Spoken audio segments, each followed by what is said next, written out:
ஓம் சாந்தி. மாற்றம் வேண்டுமா?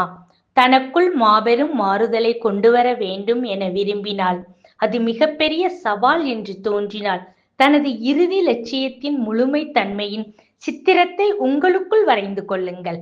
அதனை அடிக்கடி சந்தியுங்கள். அதனுடன் பேசுங்கள். பிரம்மா பாபா அப்படித்தான் செய்வார். பிரம்மா பாபாவை நாம் ஃபாலோ செய்ய வேண்டும்.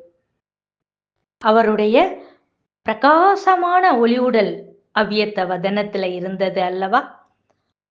அந்த சித்திரத்தை எமர்ஜ் செஞ்சு செஞ்சு பாபா சம்பூர்ணமாக ஆனார். அதே போல் நாமும் ஆக வேண்டும். அப்போது எதையெல்லாம் செய்ய வேண்டும், எதையெல்லாம் தவிர்க்க வேண்டும் என்ற குறிப்புரைகள் கிடைக்கும். இப்போது முயற்சி என்ற கயிற்றின் மூலம் வெற்றி கொடியின் உச்சத்தை எளியதாக அடைய முடியும். எப்போதும் வெற்றியாளர் ஆகுக. அச்சா. ஓம் சாந்தி.